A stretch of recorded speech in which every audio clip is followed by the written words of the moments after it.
I know you're a pretty good dunker anyway, but how'd that feel? And you say, I mean, you just took it all the way.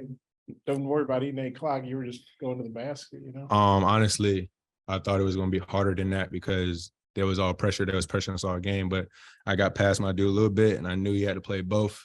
So I was like, I'm just going to take off, see what happens. And I know obviously Nick didn't play a lot, but he did get in the first half for, I think, 6 minutes. What was it like having him back, and kind of what are you guys expecting? Is there going to be an adjustment period to get used to him being with you on the court?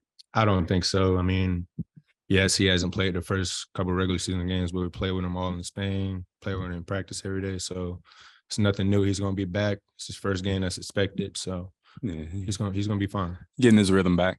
I was just gonna say, yeah, how good was it to have him back? What was that? How good was it to have him back? Oh, it's definitely good to have him back. Obviously another scorer, another playmaker on the ball. You know, just he was just getting in his groove, trying to. He'll get it. Yeah. I really appreciate how the crowd got up for him. Yeah. That was really special. So yeah, he's gonna be fine for sure. Along the same lines, did you feel like there was some jitters from Nick getting his time out there? Do you think maybe getting his toes wet tonight will help him moving forward? I don't think it was any jitters. He's a really good player. Obviously, y'all know he's number one player in the country at one point. So it's just his first game back. I mean, what was I doing the first game? I mean, well, before that. So, you know, Yeah. it's everybody. He goes for 14-9, 4 of those rebounds are on the offensive and block stage shots. What does you have to be starting big with percentage? I was just telling him, and ain't nobody in here gonna believe me, but when I was driving on the way up here, I was like, yo, this is gonna be Makhi's game. Like, I promise y'all, because I knew how the guard was gonna pressure us, and I just knew he was gonna have a big game. Like, I really called it. I wish I would have texted, posted it or something so y'all could be like, oh, but no, I really expected it. And I'm really happy that he actually showed it tonight. It's really big for him. Did you tell him? I didn't. I wish I would have told him, wish I would have posted it somewhere. That would have been crazy. But yeah, it was a big night for him. I'm proud of him. Appreciate that, Rick. Yeah. Rickey, what was it that made you feel he was going to have a big game? I just know, like, after watching film, the guards were like really a lot of pressure. The coach didn't really emphasize anything for the bigs. He's a really good player. So I knew that it was going to be a weak spot for them. So I knew if the guards weren't doing well, then it was going to be up to him. And he carried us in the first half for sure. They were up there late, and then y'all ended on had a 17-0 run to pull away. What did you think of the way y'all finished the game? I thought we finished the game great. I know there was a 17-0 run, and I think it maybe ended up 19-3 to end the game. You know, everyone's talked to me about how hard the first game is back from Maui. I can tell you my household has it's pretty discombobulated. There's been a lot of late night movies at 2 a.m. because I thought the players would be fine, and I thought some of them were, and I thought some of them looked like they were still on Maui time. But Rickey Council is on Arkansas time, and he played with great energy. I thought Anthony Black played with great energy. I thought Makhi and Mikkel and Kamani, I thought those guys really, really, really played hard. Only 5 turnovers in the second half. So we took much better care of the basketball in the second half.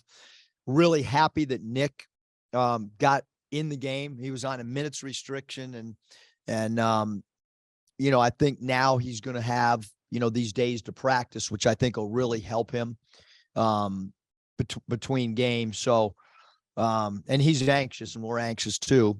So a lot of positives and some areas we got to get better at too. Seemed like Rickey really took over down the stretch. Was that kind of by design? Did you set things up specifically for him, or how did that kind of play out? We did. We wanted to run middle pick and roll against their zone with Rickey and Anthony. And Rickey, you know, in Maui became our go-to guy. He's really tough to stop going to the basket. And then he draws free throws attempted, and then his mid-range pull-up game he rises over people. So he's playing with a lot of confidence, and he's playing with a lot of energy, and he's playing with a lot of joy.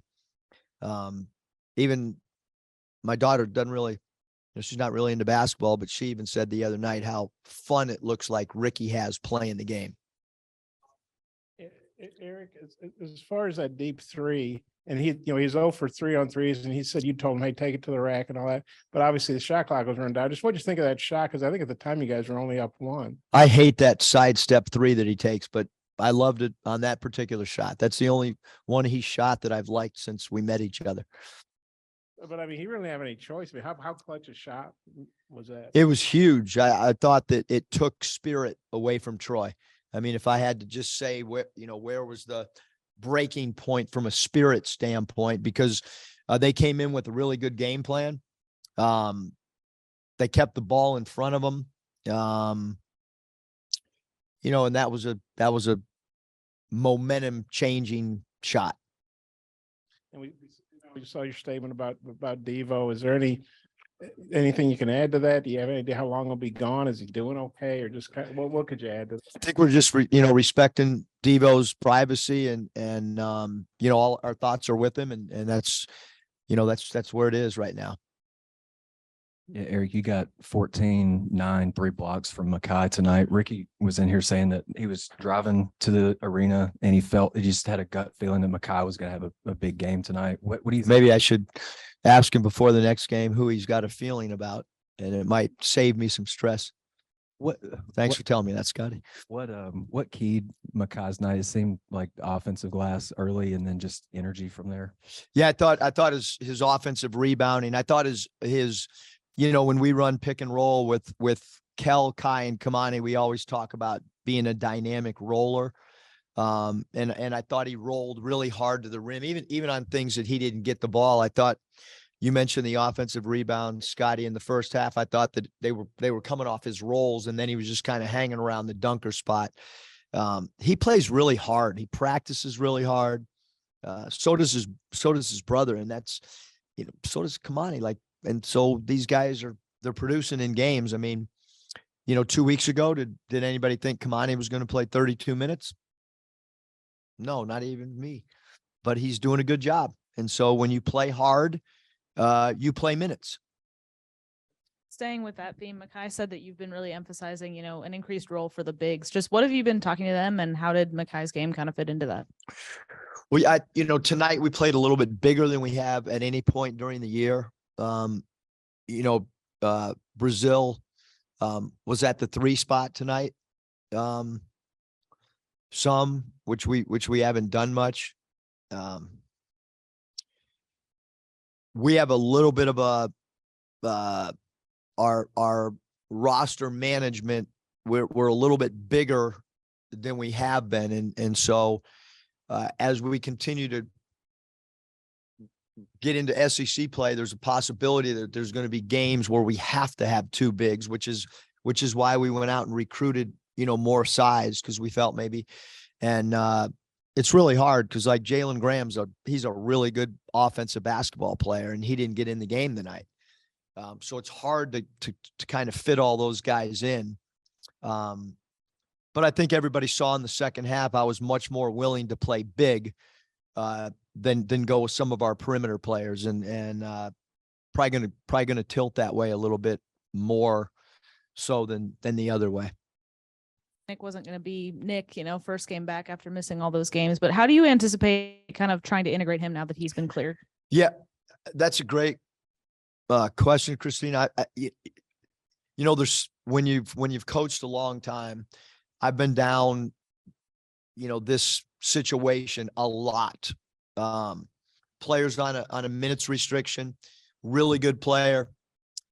Team has played pretty well. And then there's all these dynamics that you're trying to work in. And then you also want the player to, to be healthy too. And so, I think the biggest thing that I kept thinking about is he's going to have 4 days of practice leading up to the next game. And Nick's really anxious to play, and we're really anxious to have him play. And I knew the first game, it's could be an NBA all-star. It's not an easy situation for a player. I mean, you're talking about both teams being 6-7 games in, while a player has been slowly progressing. So, and the crowd gives him somewhat of a standing ovation or whatever, because they're excited for him. It's not an easy situation for a young man to be in, but I got all the confidence in the world that through these next practices and, these next couple games, it's the schedule lines up good that we have 2 more home games coming up. And he probably could have waited, quite frankly, to put on the uniform till Saturday. But he wants to be a great teammate and he wants to contribute. And so now game 1's out of the way, which I think is a good thing. Cause I kind of anticipated that, it's not easy for a player to jump in like that, especially when let's face it, we just got back from playing 3 games in 3 days for Maui. We're not going to go live between now and a Monday game. And so what he did tonight, it's really, really hard, really hard. So do you anticipate him being on a minutes restriction for the next couple of games, kind of just increasing it gradually, or? Great reporting. I haven't talked to the doctors. He's probably done more on the sideline in practice than he did tonight. So I haven't had that meeting.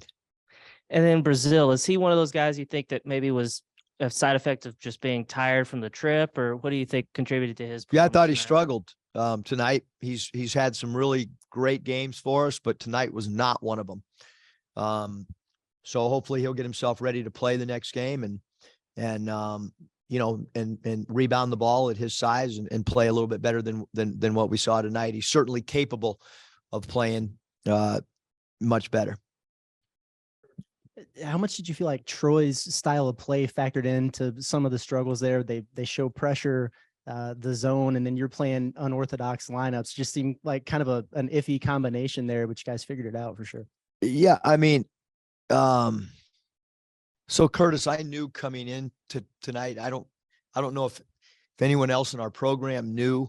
Devontae Davis plays 9th most minutes in the SEC, according to the stat sheet that my son put in front of me early this morning. So if you have someone playing the 9th most minutes in the SEC and playing more minutes than guys like Castleton and guys that are, Castleton's probably a potential All-American. We were going to have an adjustment, and then, we're adding Nick, which is, I knew if it was anybody on our roster that you try to plug in after 6 games and it was going to be an adjustment. So those 2 things, we had a player that didn't play tonight. Like I said, that according to the stat sheet, whenever Michael gave it to me, was playing 9th most minutes in the SEC. So did Troy play an excellent game? No question. Thought their coaching staff did a phenomenal job, but I also knew that we were playing lineups that we haven't played all year.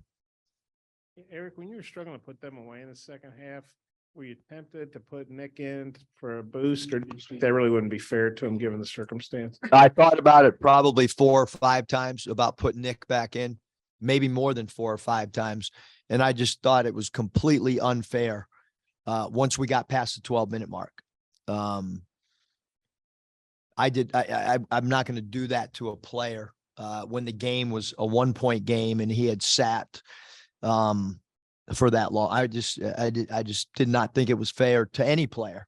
I would, if Gilbert Arenas was sitting there, I wouldn't have. You just don't do that to a player in a 1-point game when he sat that long.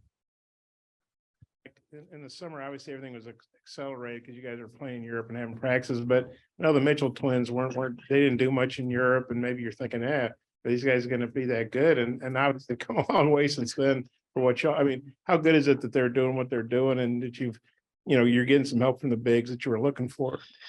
I think you bring up a great point, Bob. I mean, the one thing about, playing here is, if you practice hard, if you contribute when you're given minutes, I think they're a great example. So is Kamani. I mean, Kamani did not play in 2 games in Maui. And then when called upon, he forced, my hand or our hand where we couldn't take him out of the game. He was playing with so much energy. And so with Makhi and Mikkel, our culture is much different than maybe what they've been used to. And it took time. It took the whole summer, and then it took September, and it took October, and slowly but surely they're understanding expectations in practice and expectations when you check in a game.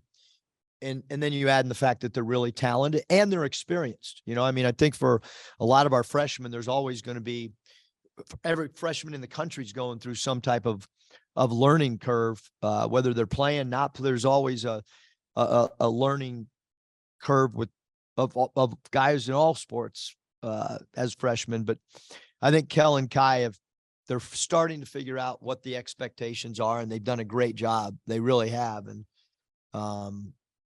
you know, they're big bodies that are talented.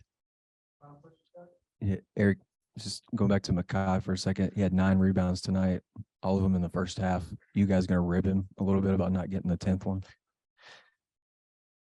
The game was too close. I mean, normally I'll tell a guy he's close to a double. I didn't. No, he was pretty eaten up about it. Huh? He was pretty eaten up about it after. Was he? Yeah, I probably would be I think he too. let one slip through his hands late. It's really hard though when you got the stat sheet and I'm just crumpling it up. I wasn't looking at it. I was crumpling it up every time out of frustration. All right, see you guys. Thanks.